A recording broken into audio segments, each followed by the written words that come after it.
नमस्कार, आप देख रहे हैं लाइव न्यूज सच की खोज। मैं हूं आपके साथ अनुज गुप्ता। लखीमपुर में अंतर्राष्ट्रीय एमएसएमई दिवस के अवसर पर the new India assurance company limited द्वारा संचालित एमएसएमई माह 2026 उद्यमी भारत अभियान के तहत एमएसएमई उद्यमियों के सम्मान में एक विशेष कार्यक्रम का आयोजन किया गया। कार्यक्रम का उद्देश्य सूक्ष्म, लघु एवं मध्यम उद्यमों में बीमा के प्रति जागरूकता बढ़ाना, व्यापक बीमा सुरक्षा उपलब्ध कराना तथा त्वरित और पारदर्शी दावा निस्तारण के माध्यम से बेहतर ग्राहक सेवा प्रदान करना रहा। लार्ज बिजनेस ऑफिस लखीमपुर और non suit claim hub Lakhimpur के संयुक्त तत्वावधान में आयोजित कार्यक्रम में उन उद्यमियों को उद्यमी भारत प्रशस्ति प्रमाण पत्र देकर सम्मानित किया गया जिनके बीमा दावों का सफलतापूर्वक निस्तारण किया गया। इस दौरान कई प्रमुख उद्योगों और व्यापारिक संस्थानों के प्रतिनिधियों को सम्मानित किया गया। शाखा प्रबंधक गौरव अस्थाना ने कहा कि एमएसएमई देश की अर्थव्यवस्था की रीढ़ है और न्यू इंडिया एश्योरेंस उनके व्यवसायों को सुरक्षित एवं सशक्त बनाने के लिए पूरी तरह प्रतिबद्ध है। वहीं बिजनेस एसोसिएट नरेंद्र सिंह ने प्रत्येक उद्योग, व्यापार एवं व्यावसायिक परिसंपत्ति का बीमा कराने की आवश्यकता पर बल दिया ताकि किसी भी अप्रत्याशित परिस्थिति में आर्थिक नुकसान से बचा जा सके। नॉन सूट क्लेम हब के प्रभारी राम प्रताप कटियार ने बताया कि एमएसएमई माह 2026 अभियान के पहले सप्ताह में ही लखीमपुर कार्यालय ने एमएसएमई क्षेत्र से जुड़े 103 बीमा दावों का सफलतापूर्वक निस्तारण किया है। उन्होंने कहा कि कंपनी त्वरित, पारदर्शी और ग्राहक केंद्रित सेवाएं देकर उद्यमियों का विश्वास मजबूत करने के लिए निरंतर कार्य कर रही है। कार्यक्रम का संचालन आशुतोष कुमार ने किया। अंत में सभी अतिथियों और उद्यमियों का आभार व्यक्त किया गया। उपस्थित उद्यमियों ने न्यू इंडिया एश्योरेंस की त्वरित दावा सेवा की सराहना करते हुए भविष्य में भी कंपनी के साथ अपने व्यावसायिक संबंधों को और मजबूत बनाने का विश्वास व्यक्त किया। इंडिया एश्योरेंस का जो पैकेज हमने किया गया, ये इसका उद्देश्य रहा, उसमें क्या पैकेज में हमने व्यवस्था की, किसने किया?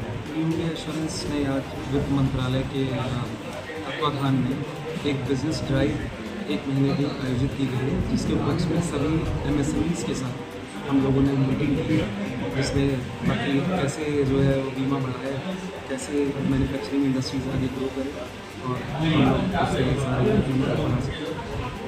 इंडिया इंश्योरेंस जो सेक्टर चल रहा है, इसके माध्यम से और आज जो वितरण हो रहा है, तो सरकार आएगा तो एक्स्ट्रा क्या करेगी, जो कंपनी को ग्रोथ करनी है उसमें क्या करना जी, भारत में एमएसएमई जो मैन्युफैक्चरिंग का काम करता है, मैन्युफैक्चरिंग इंडस्ट्री, वो मैन्युफैक्चरिंग इंडस्ट्री जितना आगे ग्रोथ करेगी उतना ही देश तरक्की करेगा, क्योंकि सबसे ज़्यादा भारत से निर्यात मैन्युफैक्चरिंग इंडस्ट्री जो प्रोडक्ट्स बनाती है वही होती है।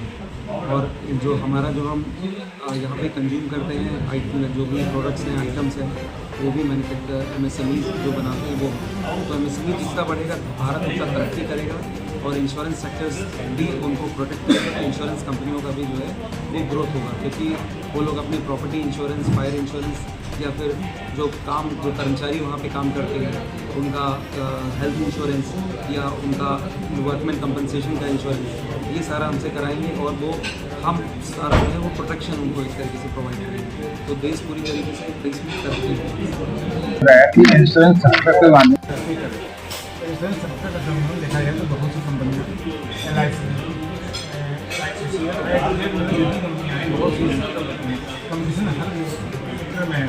क्या आपकी न्यू इंडिया इंश्योरेंस से क्या खासी उद्योग आपकी कंपनी को लोग ज्वाइन करेंगे और इंश्योरेंस कराएंगे? पहले तो हम सबसे पुरानी कंपनी है, पुरानी कंपनी में जो अंडरराइटिंग पॉलिसीज है हमारी वो सबसे बेहतर है।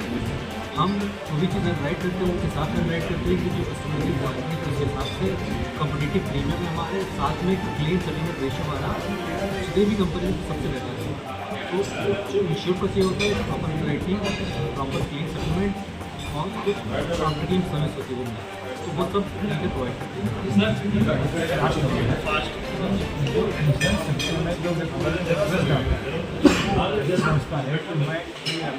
लगाऊँ अधिक से अधिक ब्याज आपसे अपनी ऐसे हर सेक्टर में इस सेक्टर में कि आप बेटर प्लान है सर, हम यहाँ पर रिस्क कवर करते हैं।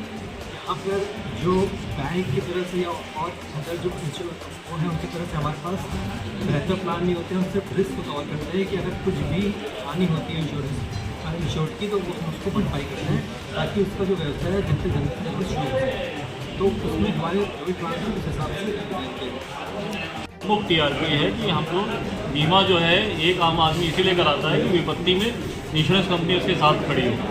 हमारी कंपनी जो है इसमें देश में नंबर 1 पे हम लोग का क्लेम सेटलमेंट है, यानी कि हम लोग ज़्यादा से ज़्यादा जो भी जेन्युइन क्लेम होते हैं उसका निस्तारण ही नहीं करते हैं, बल्कि उसको टाइमली निस्तारण करते हैं। तो हम लोग का जो सर्विस का टाइम है वो भी हम लोग का बाकी कंपनियों से बेहतर हो गया है, और हम लोगों ने उसको ऑनलाइन मोड में भी जो है मोटर के दावों को किया है। तो इस विषय में जो है हम लोगों ने काफ़ी आगे काम किया है, जिससे कि जो मेन उद्देश्य है एक आम आदमी का कि जो बीमा ले रहा है तो उसकी विपत्ति में जो इंश्योरेंस कंपनी उसको टाइमली सर्विस दे, तो उसमें हम पूरे देश में नंबर 1 की कंपनी है। तो ये हमारी टीआरपी है, और इसी वजह से जो है हमारी कंपनी इस विजन पे चल रही है कि हम हमेशा जो है अपने इंश्योर्ड के साथ विपत्ति के टाइम पे खड़े रहें। जो राशेष तो लोग पहुँचने की बात नहीं, अभी तक लोग कोशिश का पूछते हैं लेकिन लॉन्ग टाइम ढूंढ लेते हैं। आप इसमें कितनी लॉन्ग टाइम से है या शॉर्ट टाइम में इसको अभी से फिक्स है उसको इनकम हो या कितना इसका टाइम है? हमारी कंपनी इनकम के लिए नहीं, हमारी कंपनी जैसे कि अभी सर ने बोला रिस्क कवर करने के लिए है। तो रिस्क हम लोग कवर करते हैं कि कोई विपत्ति अगर आपत्ति पड़ जाती है तो उस टाइम में हम लोग टाइमली सर्विस दे पाएँ। टाइमली उसका जैसे अभी सर ने बताया कि अगर कहीं ये जो हम लोगों ने आयोजन किया एमएसएमई का, तो इसमें जो जितने लोग बैठे हुए हैं इनका कोई ना कोई मध्यम लघु उद्योग है। तो इनके कारखाने में मान लीजिए अगर ये लोग अपना कारखाना चला रहे हैं, आग लग गई, तो आग लगने से इनकी जो है अर्थव्यवस्था जो लघु उद्यम की है वो इनके साथ साथ देश की प्रभावित होती है। तो उसमें एज अ बीमा कंपनी हमारा ये रोल है कि हम इनकी टाइमली मदद करें, जिससे कि जो है इनका बिजनेस ज़्यादा दिन जो है प्रभावित ना हो और अर्थव्यवस्था देश की भी बढ़े।